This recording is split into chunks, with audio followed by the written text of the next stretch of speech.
మోడీ గారు ప్రధానమంత్రి అయిన తర్వాత బాబాసాహెబ్ అంబేద్కర్ ను పెట్టిన భిక్ష వల్లనే ఈరోజు దేశ ప్రధానినైనా చెప్పి ఇలా ప్రపంచ వ్యాప్తంగా ఇలా బాబాసాహెబ్ అంబేద్కర్ గొప్పతనాన్ని చాటిన విషయాన్ని మనం గుర్తుంచుకోవాల్సిన అవసరం ఉంది. ఇలా ఈ దేశంలో పేద అట్టడుగున్న ప్రజలకు న్యాయం జరగాలి, పేద ప్రజలను ఆదుకోవాలని చెప్పి బాబాసాహెబ్ అంబేద్కర్ యొక్క ఆలోచన ఏ విధంగా ఉందో దానికి అనుగుణంగానే ఇప్పుడు అనేక సంక్షేమ ఫలాలు ఇలా దేశ ప్రజలకు అందించినటువంటి ప్రభుత్వం నరేంద్ర మోడీ ప్రభుత్వం.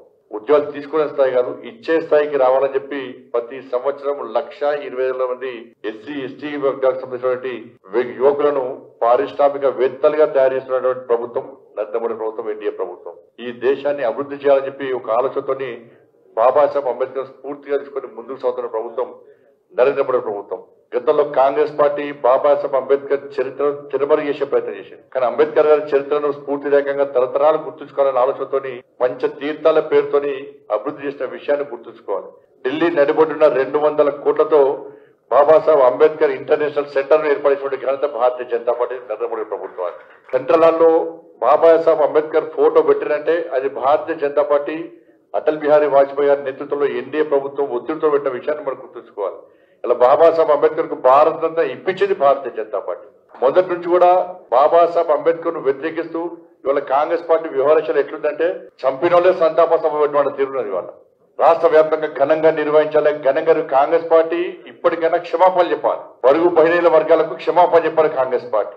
ఇన్ని సంవత్సరాలు బాబాసాహెబ్ అంబేద్కర్ అవమానపరిచింది కాంగ్రెస్ పార్టీ. ఇవాళ ఎన్నికల్లో ఓడగొట్టింది కాంగ్రెస్ పార్టీ, కమ్యూనిస్టు పార్టీ కలిసి.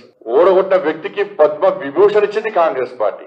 ఇవాళ డూబ్ గాంధీలకు, ఇందిరాగాంధీ, రాజీవ్ గాంధీలకు భారత్ ఇచ్చుకున్నారు తప్ప రాజ్యాంగ ప్రధానమైనటువంటి బాబాసాహెబ్ అంబేద్కర్ కి ఎప్పుడు కూడా భారత రత్న ఇవ్వాలని చెప్పి కోరుకోని పార్టీ కాంగ్రెస్ పార్టీ. ఇవాళ అడిగడు కూడా అవమానపరిచే పార్టీ ఇలా కాంగ్రెస్ పార్టీ. ఏ రోజు బాబాసాహెబ్ అంబేద్కర్ ఆలోచన విధానాన్ని కాంగ్రెస్ పార్టీ సమర్థించలే. నెహ్రూ కాలం నుంచి రాజీవ్ గాంధీ వరకు కూడా సాక్షాత్తు పార్లమెంట్ లో రిజర్వేషన్ విధానాన్ని వ్యతిరేకించిన పార్టీ కాంగ్రెస్ పార్టీ. కాబట్టి ఇన్ని విధాలుగా అవమానపరిచిన కాంగ్రెస్ పార్టీ ఇలా ముసలి కన్నీరు గారుస్తూ వాళ్ళ ఘనంగా నిర్వహించాలని చెప్పి వాళ్ళు చెప్పడం నిజంగా విడ్డూరం ఇది.